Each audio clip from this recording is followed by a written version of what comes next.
Análisis político de la situación nacional. Qué trabajo que tenés, Camila Ceballos, el día de hoy. Qué trabajo, Intenso porque hacía pila que no nos vemos. Hola, ¿cómo están? Bienvenida de nuevo, Camila. Es verdad. Y porque han pasado muchas cosas. Y pasaron muchas cosas. Pasó primero, se entregó el presupuesto, que era lo que veníamos hablando. Para. Antes de empezar a hablar de todo esto, Cami, ¿vos cómo estás con todas estas cosas que están pasando? Y yo estoy en un buen momento. Es un buen momento para los politólogos, creo. Es la zafra. Es la zafra. Uno pensaba, bueno, la zafra del politólogo es el periodo electoral. Claro, pues no. Pues no. Y eso es una reivindicación al oficio del politólogo, si es que existe tal cosa. Pero es verdad que este periodo tiene algo en particular que ya es aburridor decirlo, que es la ausencia de la mayoría parlamentaria y todas las cantidades de oposiciones que hay en el Parlamento, y eso hace que tenga como cierto atractivo con relación a otros periodos. Y también tiene la cuestión todavía más interesante para mí, que es dentro del Partido Nacional el comportamiento de los líderes, intendentes, todas esas cuestiones que le dan como un interés adicional a un escenario político que se advertía intenso, pero está siendo más intenso o divertido de lo previsto. Entonces, en ese contexto Me gusta el término divertido. Ser un politólogo o un periodista le puede parecer divertido al Parlamento. Pero lo es. Y tenemos que luchar para que más personas crean que es nuestro propio gran hermano. Es nuestro propio gran hermano, totalmente. Lo que tenemos que luchar es que la gente que esté ahí no se crea que está dentro de la casa de gran hermano. Bueno, sí. Pero eso es como una cosa distinta. Pero vamos a hacer un paréntesis. Bueno, entonces, en todo este contexto así de súper intensidad, de mucha disputa política en distintos sectores, también dentro del Frente Amplio, por ejemplo, ayer teníamos la noticia de la Amplia, se presenta el presupuesto nacional, ¿no? En el último día que prevé la Constitución, y como era previsible, el Gobierno Nacional, el Poder Ejecutivo, presentó el presupuesto, que es la ley madre de todos los gobiernos. Por ejemplo, el periodo anterior fue la LUC más el presupuesto, pero ahora es el presupuesto, que tiene algo así como 700 artículos o alguno más. Yo lo estuve mirando un poco por arriba hoy de mañana. Y está intenso en un doble sentido. ¿Por qué? Porque tiene restricciones de índole institucionales, que son los 2 votos que faltan, y ahí donde se va a dar en buena medida la discusión de los primeros 45 días en diputados, y después cuando vuelva a senadores, y después eventualmente vuelva.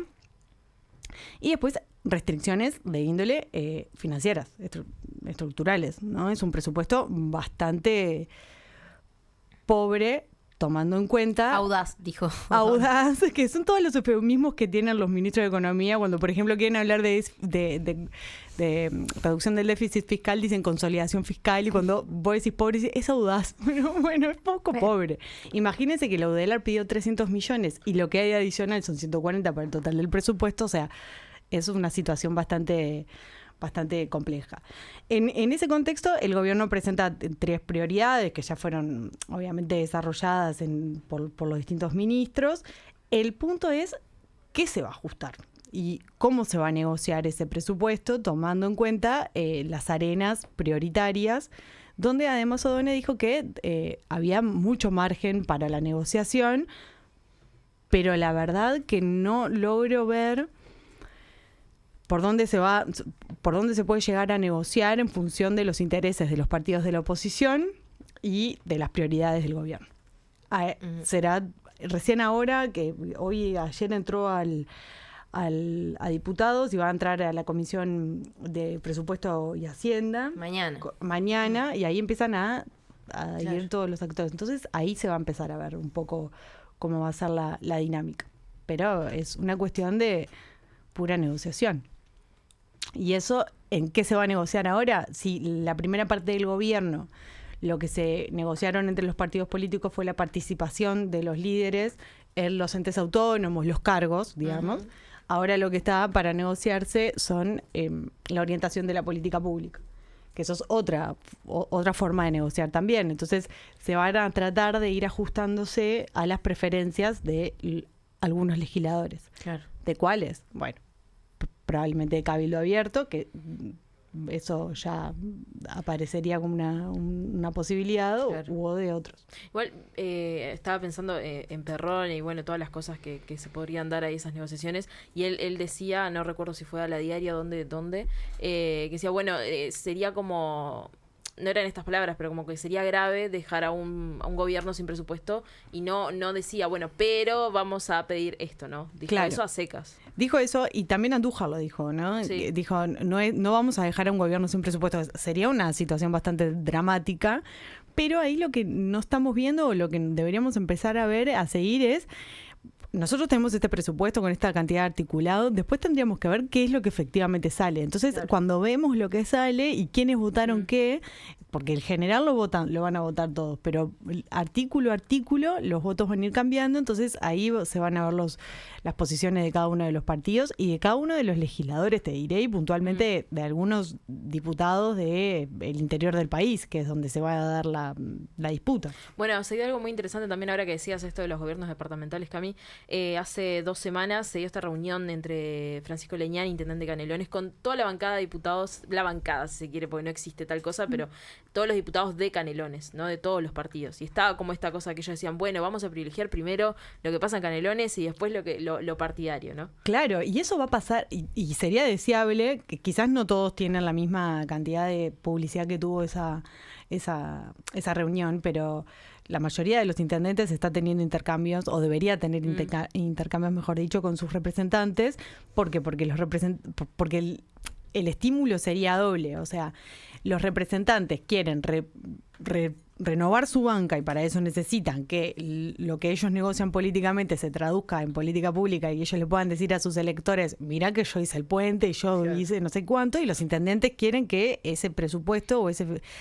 también se traduzca en su reelección eventualmente. Entonces, ahí hay una buena parte de la política. Igual creo que la diferencia capaz, obviamente con todas estas reuniones que no tienen tanta publicidad como decías, Cami, es que ahí justo los diputados de Canelones, primero que es la segunda bancada más grande, y también de que hay diputados de peso ahí. Está Perrone, está Salle, por ejemplo, que bueno, Salle está ahí por...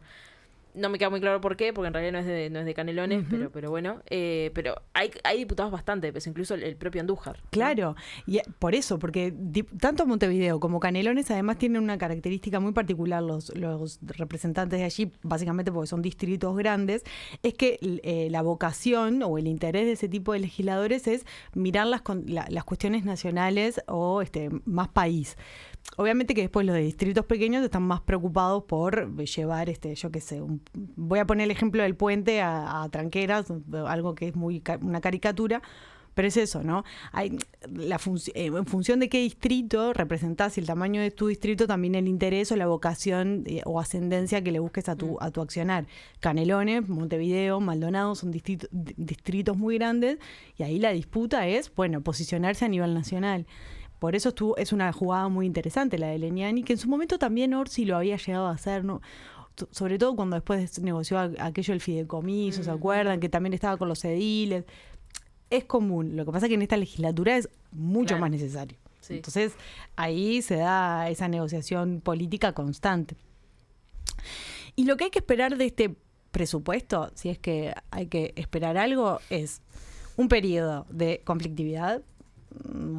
Todos los sectores están pidiendo algo que no le van a dar, entonces van a entrar en conflicto, preconflicto. Por ejemplo, ADUR está en esa situación. Pasa que vos ponías el ejemplo de la UDELAR, porque estamos en la casa de la UDELAR básicamente, pero digo, así como la UDELAR pidió un presupuesto que ni siquiera está atinado a lo que se supone que son las posibilidades del ministerio, pasó con un montón de otros lugares. ANEP el otro día hablaban, ¿no? ANEP también, ¿no? Pidió 600 millones, si yo no estoy mal.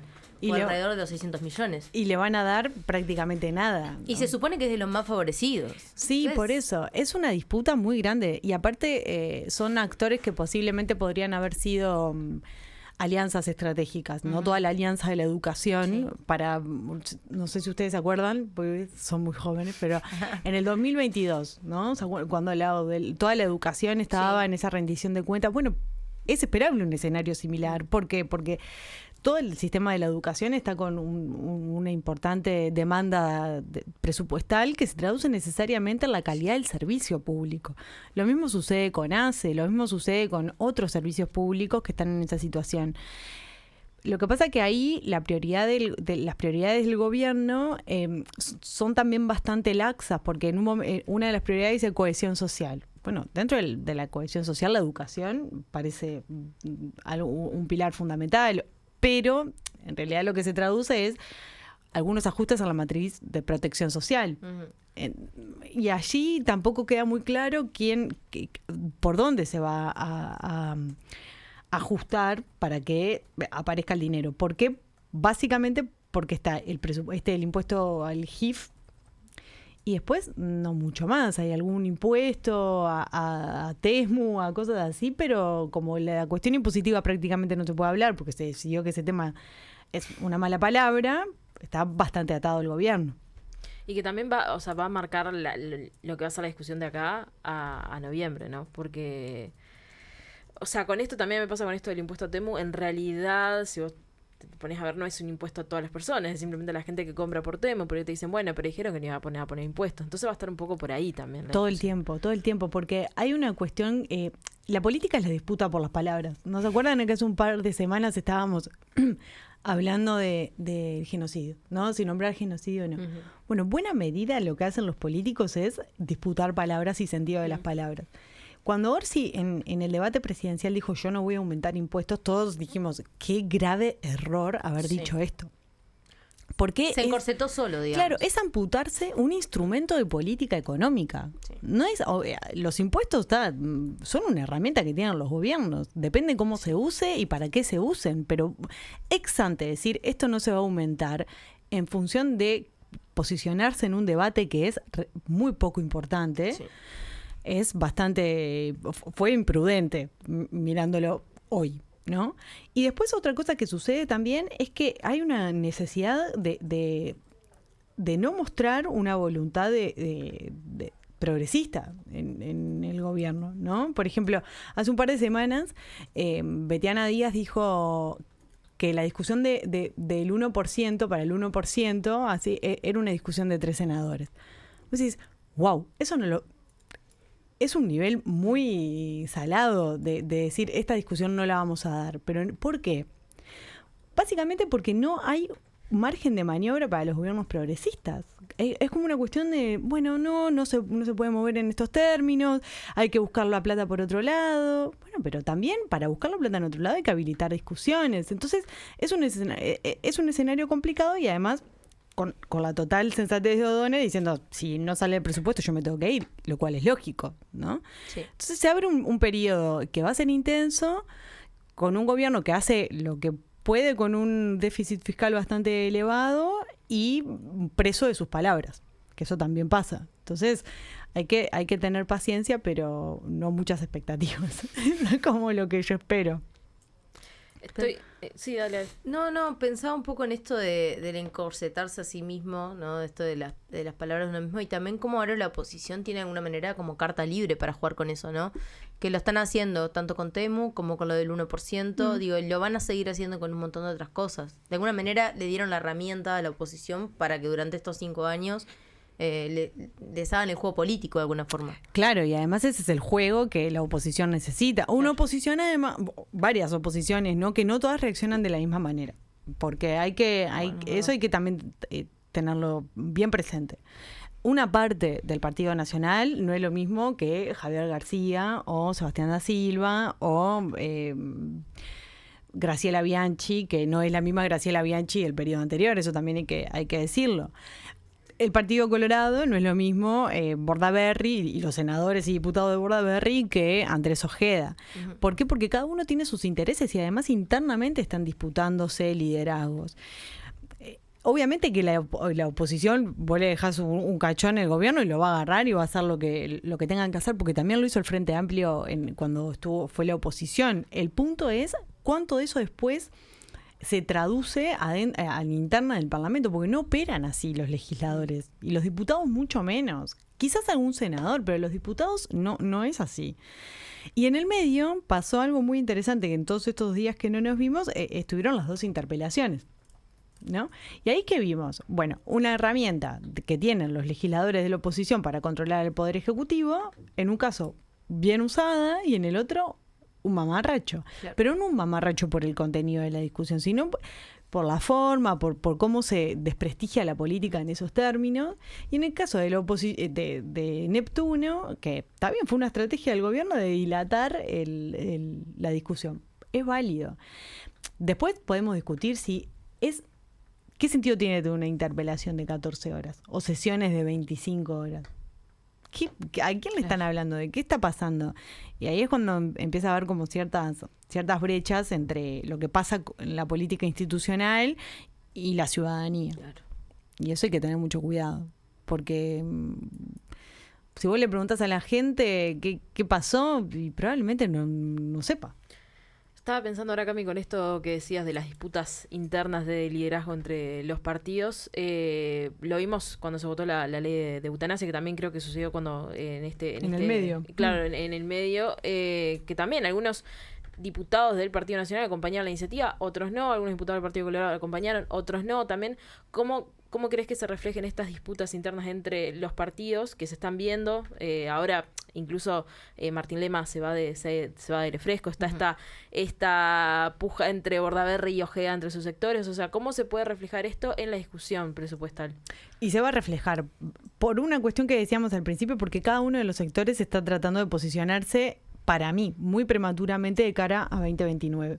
Porque si uno analiza el periodo de gobierno, esto es como un momento de cooperación y después aparecerá casi al final del periodo, o debería aparecer, una cuestión de cómo se posicionan los perfilismos políticos. Pero como que todavía seguimos muy en el modo de qué sector es el que va a ganar y el que se va a quedar con la hegemonía dentro de cada uno de los partidos. Porque en el caso del Partido Colorado tenemos que Ojeda es el presidente, pero no fue el más votado.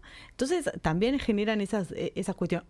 Partido Nacional, lo mismo, ¿no? O sea, Álvaro Delgado termina siendo el presidente del directorio, pero no cuenta con el respaldo de los votos ni de senadores ni de diputados. Entonces, todas esas disputas y esos ruidos se van a traducir en los votos que le van a dar a los artículos del presupuesto y de acá en más hacia 2029. Y lo que vos decías con relación al lema es bien interesante, porque yo hace un tiempo vengo insistiendo, y eso me lleva a discutir mucho con colegas y amigos, y, por ejemplo, mis padres, mis amigos, que me dicen no tener ni idea. Yo digo, hay gente que le está disputando a la calle Pou el liderazgo. Y está bien que pase eso. O sea, ahí tiene que tener retadores, sobre todo para afianzarse él como líder indiscutible. Y segundo, porque los partidos necesitan alas para poder volar. Y el Partido Nacional había quedado muy atrás de Luis, que esto no significa que Martín Lema venga a decir yo voy a ser presidente. No, porque incluso se perfila para intendente de Montevideo. Claro, pero le da una dinámica interesante a algo que había quedado muy herido de noviembre, de cómo se había resuelto la selección de su presidente. Es muy bueno que esté pasando eso dentro del Partido Nacional, cosa que no se está viendo, por ejemplo, en el Frente Amplio, ¿no? Es verdad que todos sus cuadros están muy abocados a la gestión de gobierno, pero los partidos necesitan ir pensando piano cómo van a ir organizando el próximo periodo electoral. Estaba pensando otra cosa de cómo puede afectar en la discusión presupuestal, y es esto que se dio después después de las interpelaciones, no, pero una semana después particularmente con la interpelación de Frati, el insulto homofóbico de Sebastián da Silva a Nicolás Viera, cuando se pensó esto, vamos a aplicarle el 115 a da Silva, después los senadores dijeron, no, vamos a tener una sesión para que se pidan disculpas, que esté todo bien, sean amigos no, pero bueno, sean compañeros de nuevo, todo bien. Después el Frente Amplio de tarde decide aplicarle el 115 y la oposición hace lo mismo. O sea, estas cosas, ¿cómo están jugando también ahí? Eso lo que hizo el Frente Amplio fue cualquiera.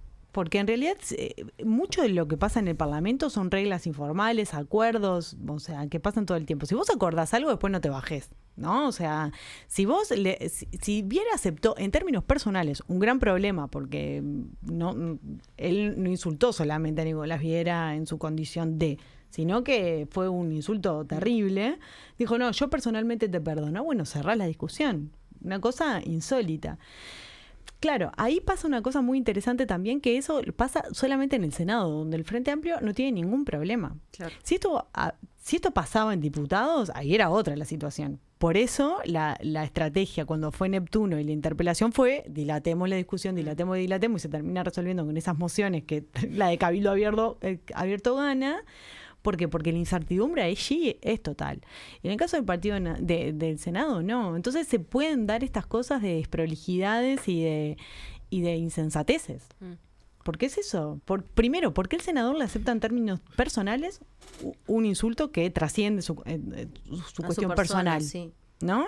Generándole un problema entre la base electoral, los colectivos, que va en contra además de todo lo que suele como pregonar el Frente Amplio de alguna manera, un militar a viva voz. Exactamente, ¿por qué? Porque está muy asociado a esta cuestión de si lo personal es político, tiene que trascender tu cuestión de yo Nicolás Viera. Grave error.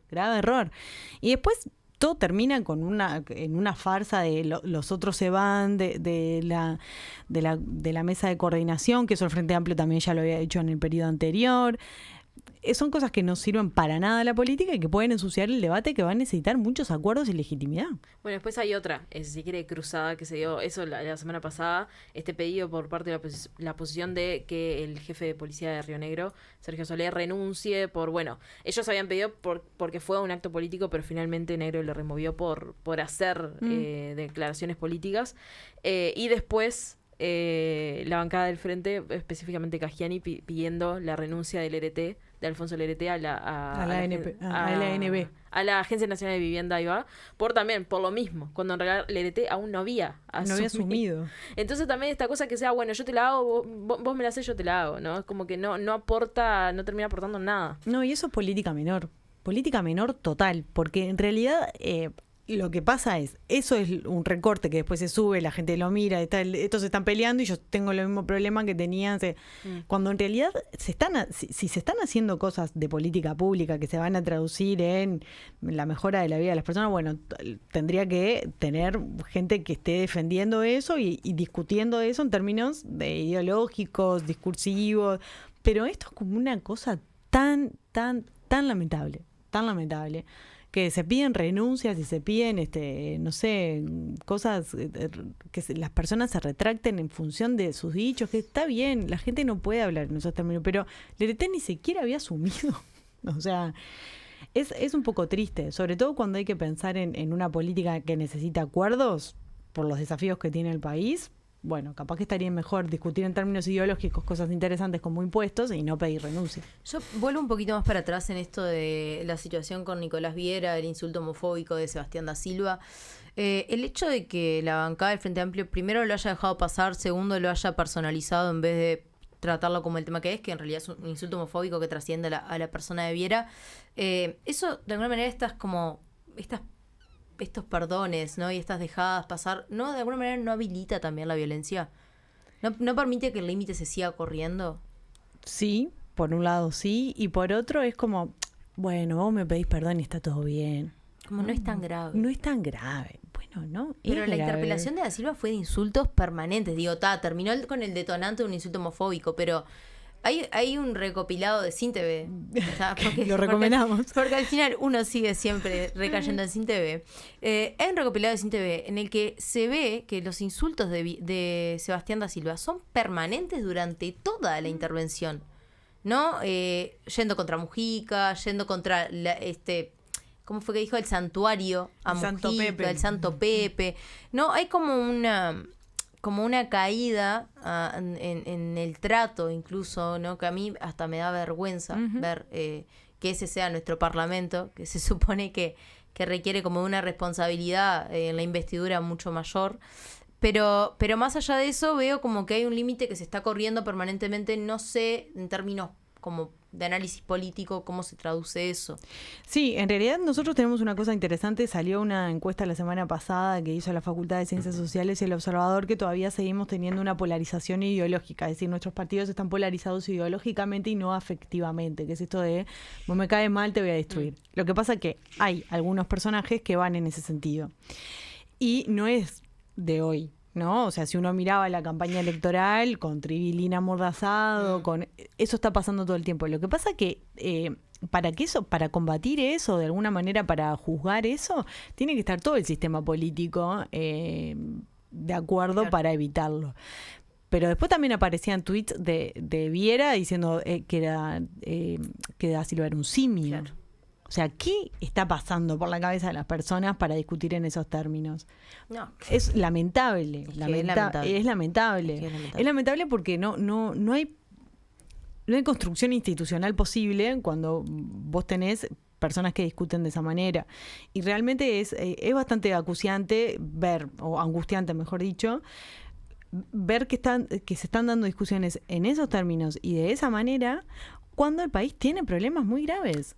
En este caso yo dije Sebastián Da Silva, pero pasó también en la Cámara de Diputados con Servini y Perrone. Claro. Que hubo también como un ida y vuelta medio violento, se terminó levantando la sesión. Horrible. Y eso, de cara a una discusión presupuestal, que ahí se pone picante la cosa, que vamos a tener todos los días este tipo de eventos. Y yo no vi de ninguna de las bancadas un compromiso para que esto así, convencido de que esto deje de pasar. No lo vi. Me dio la sensación, además, que estamos en esta movida de todo es el recorte. Todo el mundo está queriendo hacer la intervención del siglo a nivel parlamentario para que lo recorten. Bueno, eso te iba a preguntar, que también esto... Porque obviamente que estas cosas no es que no pasaban antes, o sea, había actitudes violentas y todo, pero también un poco se ve exacerbado por las redes sociales. O sea, parece un lugar común caer en este discurso, pero es cierto. Obvio que es cierto, pero aparte yo miraba la interpelación, estaba cocinando y miraba la interpelación, porque eso se trata mi vida, mirar videos de YouTube mientras hago cosas. Y yo decía, pero claro, esta persona está hablando porque quiere que eso después se lo recorten y se lo suban. Dicho y hecho, pasaba eso. Entonces... Se le quemaba la cebolla. Y pasa eso. Entonces es como el fin de la política pasa a ser la reproducción y no la resolución de los problemas. Como que pero ellos mismos a veces suben los recortes, ¿no? Claro, y estamos en ese momento... Miren lo que dice. Está bien, porque a veces pasa cuando los legisladores dicen yo quiero que le manden esto a todo lo... Está perfecto, eso tiene que pasar. Pero es como hay una cuestión tan vacía. Hay un vaciamiento de la discusión que se traduce en un vaciamiento ciudadano, que después cuando la gente se enoje, no digamos, ¿y esto cómo pasó? ¿Entendés? Porque vos le estás alimentando todos los días su enojo y su hastío. Claro. Yo qué sé, hay que ser muy cuidadoso y sobre todo en momentos donde la conflictividad está ahí, ser más cuidadoso que nunca. Hay algo del rol que está tomando la oposición. Han pasado tantos días, Camila, que yo tengo muchas dudas. Hay algo del rol que está tomando la oposición que me genera como algunas dudas de que también, en esto de que uno es muy chiquito, a veces no sabe algunas cosas como de antecedentes, sobre todo. Pienso en una oposición que permanentemente está llamando al Parlamento a ministros por cosas que no sé si ameritan, digo, esto en términos hipersubjetivos. Estoy pensando en que Juan Martín Rodríguez llamó a Lubetkin por el tema de pasaportes cuando ya se había resuelto. Claro. Por ejemplo. O la intención de llamar a Cristina Lustenberg por la situación con Danza que ya se había aclarado. O que por lo menos ya de alguna manera se había dado por cerrada. No quiero decir que se había aclarado porque creo que todavía quedan dudas. Pero quiero decir como esto de que ante la mínima situación que genere algún tipo de duda, en la oposición elige llamar al Parlamento al ministro que debería estar al frente de esa situación. ¿Qué dice esto de la oposición como oposición? Dice que está usando lo que tenía que usar. Cuando uno miraba la distribución de bancas en el Parlamento en función de la situación de no mayoría, se preveían dos cosas: un delay en la votación, o sea, el tiempo de retraso de los proyectos, de aprobación de los proyectos, que va a aumentar porque hay mucha más negociación, y el segundo es que iban a aumentar necesariamente las interpelaciones porque es la herramienta que tiene la oposición para controlar al oficialismo. Lo puede usar y lo tiene. Lo que pasa es que lo tiene que usar de forma muy inteligente y estratégica y priorizar. Si van a todas y con todo con el mismo nivel de intensidad, ¿qué vas a dejar para el 2029? Claro. O sea, y si no se coordina, y por eso Javier García en un llamado que hizo hay que empezar a coordinar, porque en diputados pasaba una cosa y en senadores estaba pasando otra, si no recuerdo mal, con el caso de colonización. La bancada colorada quería una cosa y entonces la oposición se enfrenta a un uso que tiene que usar, a una herramienta que tiene que usar, y la iba a usar, pero lo tiene que hacer de forma coordinada o más estratégica. ¿Pero está pasando esa coordinación? Bueno, en principio no. No, hasta el momento no. Yo veo que se genera una especie de hastío ya. ¿Viste? Como otra vez van a citar a fulano al parlamento. Eso, ahora lo que va a pasar es que toda la discusión se va a centrar en el presupuesto y es esperable que las interpelaciones y llamados a sala, o llamados a sala, mejor dicho, no se den con tanta asiduidad, pero después, ni bien pase esto, va a volver. Vendrá el receso, pasarán las cosas que pasan, pero va a volver porque son las herramientas que tiene la oposición. Lo que pasa es que es muy temprano para estar en el proceso tan de diferenciación, porque ahora es la cooperación, luego hay una cierta diferenciación y finalmente es la competencia. Creo que se pueden agotar o se está yendo muy rápido en los plazos. Cami, yo tengo por lo menos de mi parte, una última inquietud. Un poco la actitud de que ya hemos hablado del gobierno, de la marcha atrás, ¿no? O sea, creo que cada semana, por lo menos cada 2 semanas, tenemos algún tipo de actitud de estas, ¿no? La semana pasada lo vimos con el plan piloto de ANEP, esto de reconocimiento facial que se iba a implementar. Después salieron los estudiantes, los docentes y FENAP, es decir, no, esto no, y dieron marcha atrás. Lo vimos también con el tema del descuento del IMESI en las zonas de frontera. Que se dio marcha atrás, ¿no? ¿Cómo se está dando esto? Porque al final parece que el gobierno no habla con la gente involucrada en las cosas que cambian, ¿no? Da toda esa sensación. Siempre es respetable o admirable cuando un gobierno tiene esa capacidad de decir, bueno, vamos para atrás, nos equivocamos. Ahora, si ese pasa a ser la forma que estás haciendo la política, que es que ya se volvió común. Claro. Hay un problema. Y este gobierno, que había tenido los 100 primeros días muy marcado por decisiones en falso y una oposición muy intensa, después se había recuperado en julio, y junio y julio fueron mejores. Esta serie de, bueno, voy para atrás, da a veces la sensación de que son un poco amateur, ¿no? Lo que no es cierto en el caso de economía, porque tiene un gran equipo económico. O los dichos de Valcorba. También. Bueno, sí, ¿no? Me falta hablar. Sí. ¿Es el contexto, Valcorba, de que vos digas esto? O que vayas siquiera al día del comité, no vayas. O sea, quedate encerrado ajustando el presupuesto, porque no lo tenías que decir. Al menos vos no lo tenías que decir. Un poco de contexto para capaz quienes no hayan escuchado lo que dijo el subsecretario de Economía. Dijo que el programa del Frente Amplio era impagable. En el día del comité. A 2 días de entrar el presupuesto y en el día del comité. No da ni para decirlo en un asado con amigos. No, por eso. Entonces, cuando puede haber periodistas que se están grabando como pasó. Como pasó. ¿No? Hay como cierto amateurismo y me parece que el gobierno tiene para 2026, Dios mío, ya estamos en septiembre, una de esas cosas tienen que cambiar, ser mucho más profesionales en la comunicación de la decisión política y en el hacer cotidiano de la política de cada uno de sus cuadros. Eso es lo que hay que esperar. No, la confusión no es tan total ahora. No, pero va a ser peor, ¿eh? Pero yo supongo que se vienen momentos polémicos.